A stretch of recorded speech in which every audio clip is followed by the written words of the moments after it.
I'm 46 years old, and having been homeschooled, grown up in the church, been on short-term missions, longer-term missions, running a Christian nonprofit for a number of years, and playing worship music in church for over 10 years, I'm still evolving on my faith journey.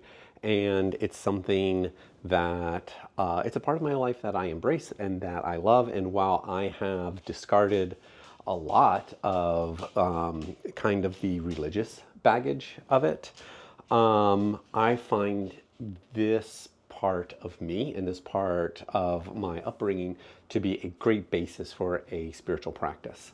And one of the things that I want to do as I'm sharing part of this and sharing my journey is maintain a degree of humility. Just as there's things that I currently believe that I didn't believe before, and some of that stuff I've shedded off and kind of reimagined, if you will. I don't like the word deconstruction so much. I prefer the word a renewal or reimagining. Or taking something that was given to you, a faith practice, and then making it your own. And that process of making it your own is like an artist making their own art. Or a chef creating their own recipes, or it's this thing that was handed to you and you have to figure out what are my core belief systems. And through that process, I think as I'm learning and continuing to learn, there are things that I will update in my journey. And so it's difficult to share when you understand that the human understanding is finite and the universe is infinite. And so no matter what it is you share, no matter what it is you say, there is 100% chance that you're wrong about something. So I know for sure that I'm incorrect about certain things. I also know for sure that I used to be incorrect. And I'm learning. And even though there's a lot that I believe right now that I believe are correct, I'm sure I'm wrong about something. I just don't know what it is. And that's what that process of continuing to learn and continuing to educate myself is all about.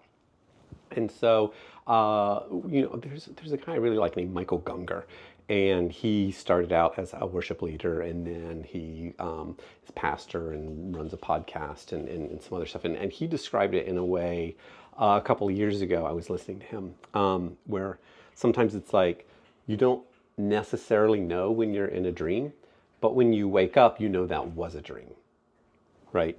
And I view this kind of reimagining of the faith process in that way, that it's like, I believe certain things as I learn, and I believe that certain things are correct, but I have certainty that the things that are shedded off were incorrect. And so when I'm listening to pastors and faith leaders, and there's a lot of people on social media, and I'm listening to those things, if I hear certainty in their voice, or if I hear, unless it's like facts, right? But when it comes to theology, when it comes to archaeology, when it comes to historical fact, when it comes to documentation, when it comes to dating of documents and that kind of stuff, science, facts, there's where the certainty comes in. But when it comes to theological interpretations of these things, I hold those loosely, and I value other people who hold those loosely as well. I value teachers who say, this is what I believe, and who also share other views. There's this pastor at a church that I attended in Red Lodge, Montana. And I didn't agree with him on everything, because I don't agree with everybody on everything. But I really liked the way that he approached giving theology from sermons, in that he would share what he believed, he would share why he believed it, and then he would also share dissenting views and why those people believed those things. And I think that's so critical, to have that level of humility. As a pastor, I thought it was vulnerable. I thought it was great, and it allowed me just a great measure of respect for him, even if there's certain things I disagree on, because that's the process of growth. And I think that by approaching things in this way, he is allowing people in his congregation to have their journey and where they're at and what they believe, and that open dialogue and that discussion, and that seems like the way to approach it to me. And so if there's something here, I've been a little bit concerned to make some videos as I'm still growing and I'm still learning, and I believe the things that I believe now are correct, but I'm leaving space for learning, continual growth, continual research, and a lot of our faith journey comes from experiences in the real world and experiences with other people that we have, and applying those experiences to what we believe is true.